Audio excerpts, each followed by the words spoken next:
Welcome back to Forbes Sports Money. It has been called America's oldest extreme sport, the best part of the rodeo, and 8 seconds of insanity. I'm talking about bull riding, the sport that went professional 20 years ago when 20 cowboys gathered in Scottsdale, Arizona, ponied up $1,000 each, and formed the entity now known as Professional Bull Riding. It was a gutsy move forming PBR, but it's a risky gamble that's paid off big time for its investors and sponsors.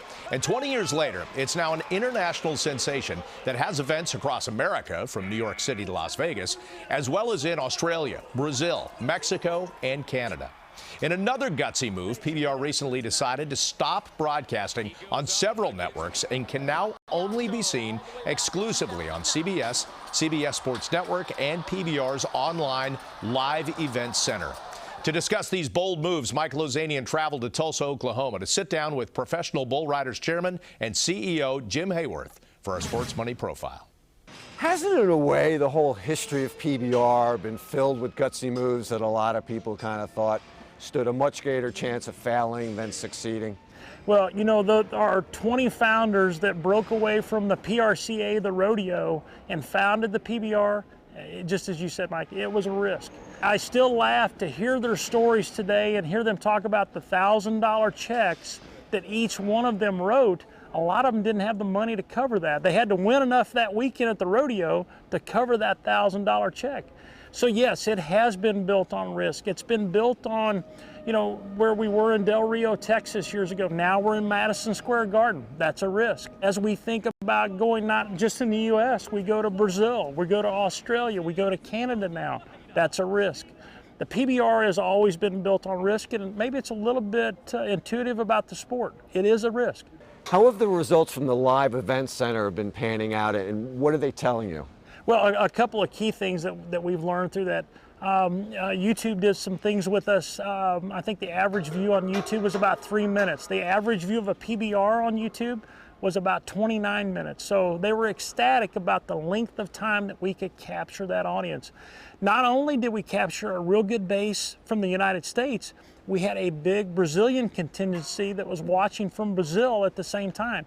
So we've been able to show a longer view. We've been able to enhance our international thoughts. We just did a live event in Big Sky, Montana. We had a great Latino following that watched that show. So we know that we're learning a lot of how do we get content to our fans and how do our fans want to see it.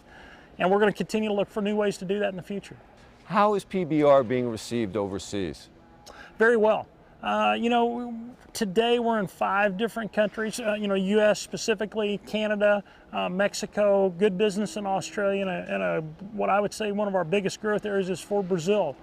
If you think about most of those countries, they do have a Western lifestyle history, and we've been able to enhance that and build that because we're really the extreme side of this sport. You know, the best part of the rodeo has always been the bull riding.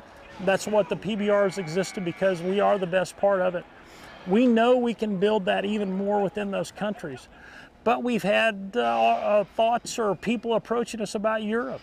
We've had people approach us and think about, you know, Asia, China specifically. So I think we've got a broad approach. Our agreement as we think about these TV rights, there's a what I would call a highlight show that's shown around the world after we do an event. That goes to over 500 million households. In the UK on their Extreme Sports Channel, we're the #1 show that's on there. So I know that it's worked out very well, and it's the way that we're going to get that exposure because once people have seen us on TV, they've been able to experience it.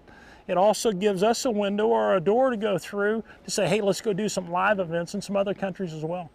When I look at the economic model of PBR and compare it to all the other sports, PBR seems the most capitalistic, free market orientated of any sport. And I say that because there's an incentive for all the participants, whether you're a bull or a bull rider. The better you do, the more money you make. And also you participate in all the different levels, whether it be licensing, you get some of those revenues. Is this a deliberate part of the strategy? In a true capitalistic society, if they do well, they get to make more money. Our champion this year will make over $1.5 million And if you really put it into the number of seconds that he worked, it's probably a little over 3 minutes of work for the year. So not a bad paycheck for getting to participate in a sport that's quite dangerous, but if you're really good at it, you're going to do very well. We share a lot with our bulls, as you mentioned, our stock contractors. Our bulls are just as important as our riders. We've got 2 key athletes there. Our bull bushwhacker, he's won over $500,000 in prize money, but the exposure that bushwhacker has brought us, I'm sure that you saw ESPN list him as the baddest body in sports. 1,700 pounds. He's got a 40-inch vertical jump. LeBron James is 42 inches. When we can get that kind of exposure for one of our animal athletes, it's important to make sure that we're sharing with those stock contractors and the people that own the bulls as well. Where do you see the best growth prospects for PBR? I think from a U.S. standpoint, we still have opportunities from a TV and viewership. We have a few other markets we could probably look at from an event standpoint, but I think that's relatively small in the scope of things. I think our next steps have to do with shoulder programming and how we expand this broader awareness. We've got a book coming out, not our book, actually Nicholas Sparks has a book coming out this fall that is about a professional bull rider. It's already been greenlit for a movie in 2015, and you're familiar with Nicholas Sparks and The Notebook and a lot of the books that he's had out there. We think this is a way that we can get more exposure to a fan base maybe that hasn't seen the PBR in a different way and reach out to them from a movie or the book, either one. We know there's also an international reach when we do that. We also understand, and we've worked with and tried to get to know the UFC better. As they look at the success of their business, they really think that Ultimate Fighter, that shoulder program, really helped to get them to another level. We've been working on ways of how do we get a shoulder program that helps represent the PBR. And we've got several different thoughts, and hopefully we'll have something here very quickly that we can come out and show the public. But to me, that's how we're going to expand the sport here. Digital media, the way that we can help our fans consume content and how they can get at the PBR as they want it, not just how we want to give it to them, but the more we can learn about that, I think it'll give us a way that we can grow that bigger fan base. But we see that as all ways that we can grow the business. We see that as a way we can get better exposure for our sponsors, which in turn lets us pay out a lot more prize money to our riders and also our bulls. Have you had conversations with Dana White and about sort of his strategy? Absolutely. Dana has actually been to our event.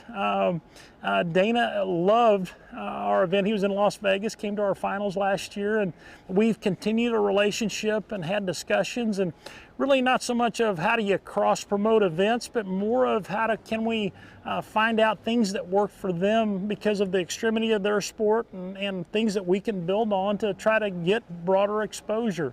A lot of the challenges that they deal with from an athlete standpoint, we deal with the same things. So it's been a really good relationship, and we continue to try to keep in touch with them as much as possible. Yeah, I go back and I look at those original 20 bull riders, cowboys that paid $1,000 into that investment, and many of them sold out for millions of dollars since then. If I held on to that stake right now, that $1,000 stake, to this day, how much do you think that stake would be worth? I could safely say it'd be over $4 million. Not bad. Not a bad return. Not bad at all. All right, Michael, so while you and I try to find a way to turn $1,000 into $4 million, not easy to do. $4, I'll settle for that. What is the potential here for PBR? What's going to keep driving it? You know what, Bob? I got to tell you, what I really love about PBR is it's like the most capitalistic of any sport that we've covered yet. And by that I mean the people that raise the bulls, they partake in some of the winnings. The bulls are scored. I mean, we were down there was a bull bushwhacker that's earned over $400,000 in the last 3.5 years. Well, not the bull, but people that own them. And you've got guys, ex-athletes investing in these, like Wayne Gretzky, for example. You look at the bull riders. The better they do, the more money they make. I mean, how many times have we watched a baseball game where we said, that's an overpaid contract, that's dead money right there. Not the case here. And if you're one of the final 10 guys in that last tournament and you're going for that $1 million prize at the end, you actually get shares in PBR. So, you know, there's a lot of incentive there, and I think that explains a lot of the success. Incentive driven for the guys and even for the bulls. Bushwhacker probably eats a lot better. By the way, just curious, how much would I have to give you to get you on a bull for 8 seconds of insanity? A lot more than $4 million. Oh, because I got like 20 bucks with me. I was hoping you'd go for that. I was there. I saw what these guys go through. And let me tell you something. Most of them don't get to 8 seconds. And if you get to 8 seconds, you still have to get off the bull. And the bull hasn't stopped bucking, by the way.